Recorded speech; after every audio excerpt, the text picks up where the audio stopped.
Hello everyone and welcome, I am Bruggerman, and today I'm going to be talking about Dead by Daylight, and more specifically I'm going to be talking about the PTB in Dead by Daylight and the archives, and just kind of how I went over for this last tome. I realize it's a bit late for criticism for them to change anything about it because this new one is coming out and they probably have everything all set up already, so what I say really isn't going to do anything, but they could pull a level 3 tome 1 and just fucking change it right off the bat, so you never know. So firstly, I just wanted to say a couple things about the PTB and what's all in the PTB, even though this is more of an archive video. Things in the PTB are worth mentioning, so I will get to the archives later. But about the PTB, there are three big changes, and that is the doctor changes, ruin, and the treatment theater. So, firstly, I wanted to talk about the doctor.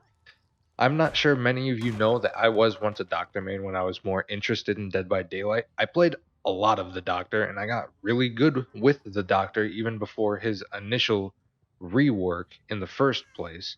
So, about this rework now, it makes him a bit different. It doesn't change him too much, but it changes, I believe, which is like just the right thing that they need to change for him, because all that really changes is the static blast rather than just the static field that he has, and it just doesn't make it like a non-skilled thing, even though he is supposed to be someone who is difficult to play as and has to be used a certain way or another. And with that, there's a bit more ease of use for him, because with the shock therapy, you don't have to switch modes to treatment or punishment.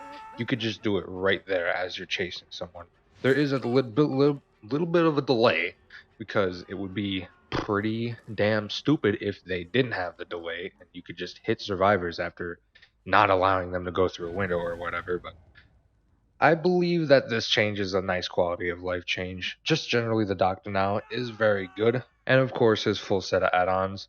I don't really remember what his add ons were, but I remember the Iridescent Queen, which is it affects survivors that are near other survivors, and I'm not sure really how that's going to work. I have to actually play as him. I only saw gameplay of it, which, from what I saw, it's really smooth. Also, from what I saw, the music during a chase. I absolutely love this. I love these little, like, attention to detail differences and I don't know, whatever, because the Oni had it, the Demogorgon had it, those were the last two killers that came out. And a long ass time ago when Michael came out, he had that right when he came out, which was unique. That's awesome how people have their own music, and now that they're able to do that, I'm really interested to see what they're going to do for other killers for their music.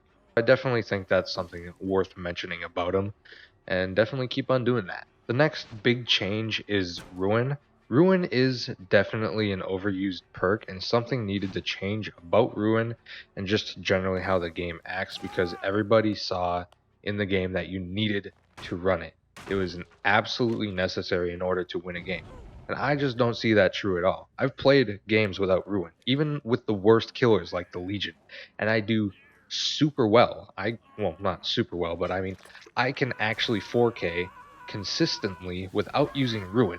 So that just goes to show that you don't really need Ruin, and Ruin is just kind of a crutch perk that people use because it's easy to use. You don't have to do anything for Ruin, you just let it do its thing.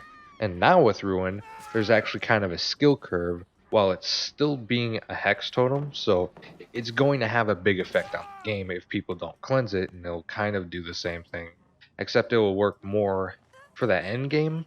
Even though it is a hex totem, it's going to work a bit more there. But all you really got to do is chase people off of generators and protect your totem.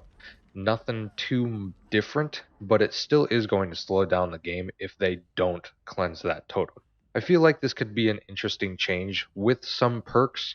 I'm not sure if they're going to keep some of the things that they did in the game, like have surveillance work with it. I know Monto had a video on that. I watched that, and that's pretty interesting, and I know there should be a lot of other perks that work with that, so that's going to be really interesting to see.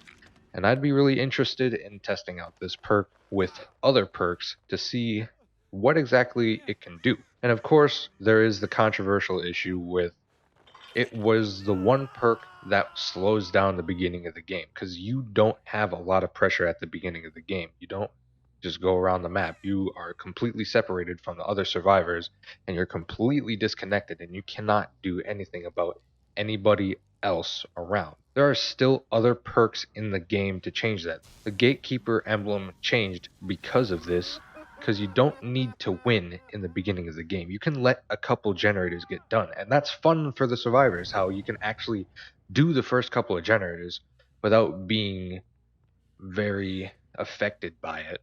So you might do the first two generators, and the killer might get the first hook after the first two generators, but that doesn't mean it's completely over for the killer. That just means you're gonna start a little bit later. That's okay. As long as you keep people off generators and use that one down to your advantage, you can still do well as a killer. And there are still other perks out there, like Corrupt Intervention, that will help for the beginning of the game. So if you absolutely need a perk for the beginning of the game, Ruin was just made not annoying, and there's Corrupt Intervention, which is not too annoying either, but it prevents gens getting done at the beginning of the game. So basically, everybody complaining about Ruin changing and how it's bad for the game, you just need to learn to live without Ruin. It is possible, you just have to do it. A lot of people are just comfortable with using Ruin all the time, that they're not changing their play style, and they just keep on using Ruin. And that's not the way to do it. The only way to get better without Ruin is to play without Ruin. You can't have Ruin. And this just forces you to not have Ruin. Well, you still do, but it's different. It's not the old Ruin. You know what I'm saying. This is definitely a good change, and we just need to adapt to it, and that's it.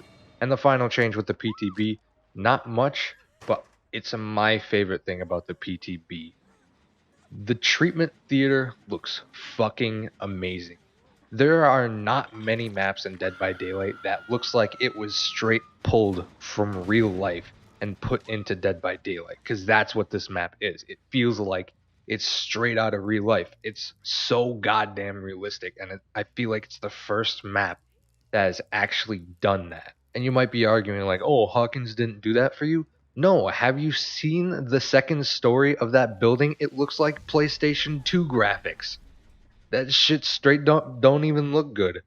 Treatment Theater, on the other hand, they're definitely getting better with the appearance of maps. Sure, it's a bit darker, but at least it's not fucking bright anymore, because that sucked ass. And this Treatment Theater, I just love it so much. I don't have anything to complain about this map anymore, other than maybe some gameplay aspects. But of course, the visuals are fucking great, and I love them. So moving on to the main part of this video, the archives. Now the archives I really liked. It actually encouraged me to play the game over the past month and a half, because it had challenges that encourages you to play the game, and it gives you blood points, and there was a battle pass system implemented, which I don't mind, because it actually encouraged me to play Dead by Daylight, and it didn't feel like you needed to do it, and it didn't feel like there was anything too game breaking about it. It was just a nice little thing that was put into the game. I just want to go over a couple things that I did like about the archives, and a couple things that I think they should change about the archives so that it's a bit better for the future. The thing that I really liked about the archives is that there are separate, obvious killer and survivor paths. When you look at it at first, it doesn't look like there's a direct path. It looks like just a jumble of crap, but it's not. It's actually thought out, because when you start to go through the archive, you realize how well this is all set up, and it's supposed to act a certain way, and it does that properly, and it's done very well. And then there's a couple paths that go off if you want to do a couple extra challenges, just cuz. Maybe you don't want to just burst through the whole thing right away. You want to do some other challenges first. That's all right. Some easier challenges, just get them out of the way. Sure, why not? And there are story aspects, how there's the Claudette and the Trapper backstories that you can look into. And those backstories are actually really well written. I really enjoy listening to those and reading those. When the first level of the Tome 1 was done, the challenges got a lot harder, and I was worried at first, but at the same time you're rewarded more blood points for doing these challenges, and I really like that. I feel like they did that very well, how the harder challenges will reward you with more. So you are still encouraged to do those, even though those are harder. They're going to take more time, but you're going to get more blood points for doing that. And I like how there are obvious challenges to go for, like there are the master challenges, how you can do those. You can work your way to those, and then you can do those, which rewarded you with more blood points and more storyline, which was really nice. So it had something that you could work towards that you wanted to do.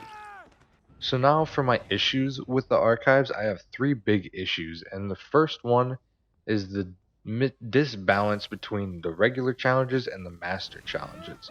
Now, the master challenges are rewarded with about 10,000 more blood points for the same level than the regular challenges. So you might get 25,000 blood points for a regular challenge, but you'll get 35,000 for master challenges, which is great. I like the difference between those, but the thing is that the regular challenges are more difficult in certain cases than the master challenges. The master challenges you can only do in one game, and usually, if you're good enough, you will do those in one game. But the regular challenges, some of them are actually impossible to do in one game, and you actually have to go into other games.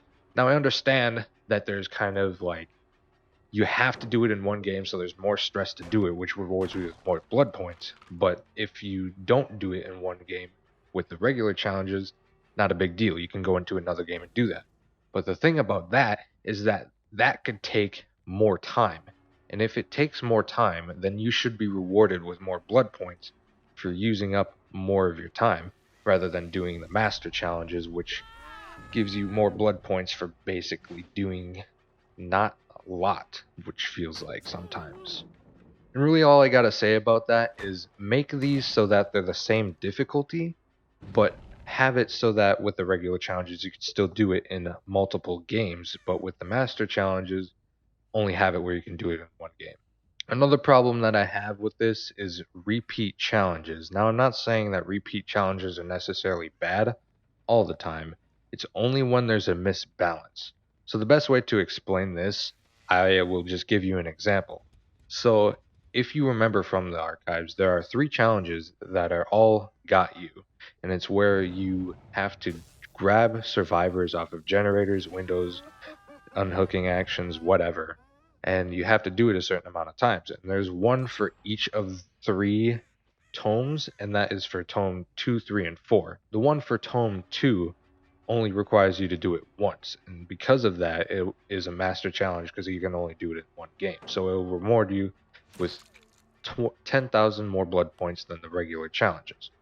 Now in tome 3, there's another got you challenge, but it is for 3 grabs, and you don't have to do that in one game, so it's 10,000 less than master challenges, but that's tome 3.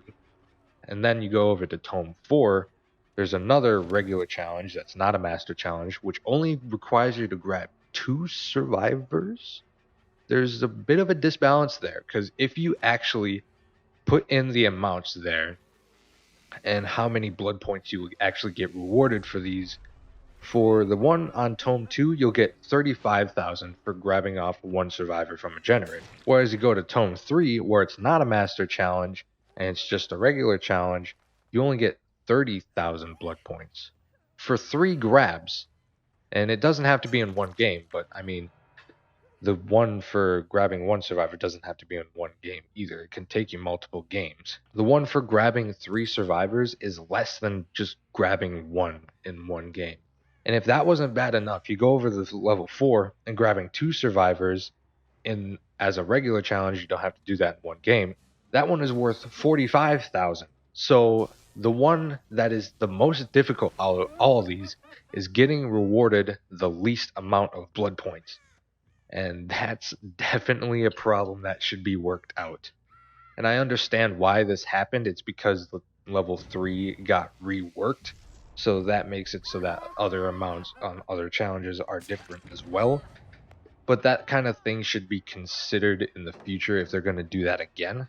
And it shouldn't be a problem if they don't actually change anything about the challenges. So we don't have to worry about that. And the final complaint that I have about the archives is the challenge gap between survivors and the killer challenges. Now, the killer challenges, I did easy peasy, no problem. I'm a decent killer, so I'm able to do these things fairly quickly. But when I try to do the survivor challenges, it feels like I have to work so much more in order to get these done.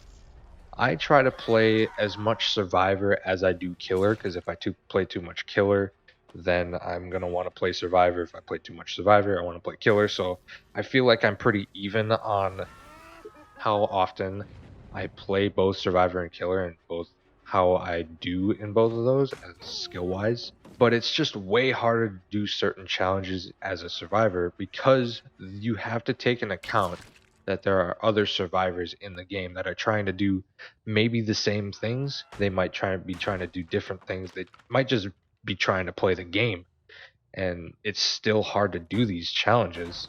Basically, for Survivor, you have to rely on survivors not being idiots, and for Killer, you have to rely on the survivors not being super smart, which isn't too much of a problem there because you control the game as a killer. You decide what happens to everybody if you do good enough.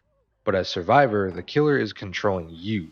So that means you're going to do whatever the killer wants you to do, assuming that they're doing their job properly, which they usually are. So usually you're going to be doing something that you don't want to. So like you have to get unhooking actions, but you're all the way across the map trying to do generator and actually escape the game. Or you're really close to the survivor that is hooked, but you got to do generators, but you're the only one who can get that save. So basically, Survivor is a game of what you should do in the moment instead of just going out of the way to do a certain thing.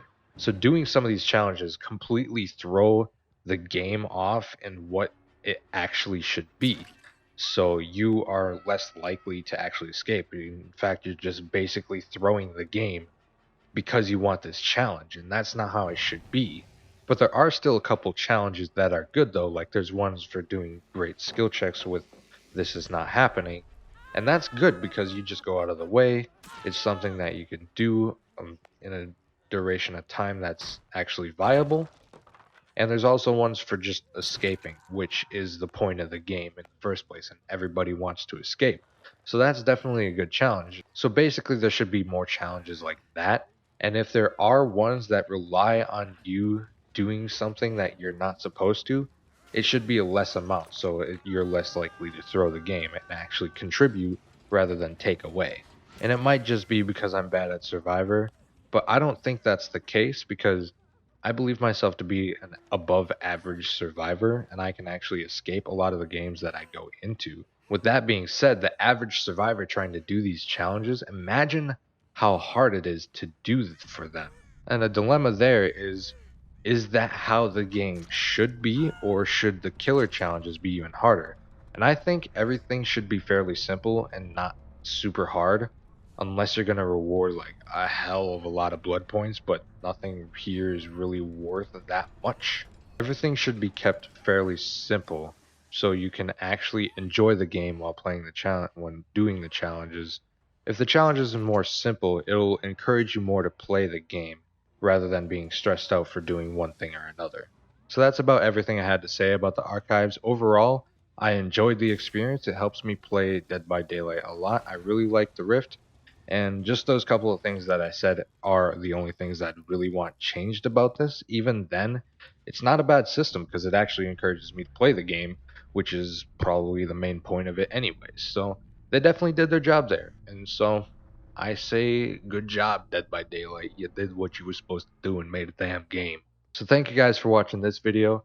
If you agree with me, let me know down in the comments or like the video. If you like my other videos, make sure to subscribe. But other than that, I'll see you all later unless you see me first. And bye.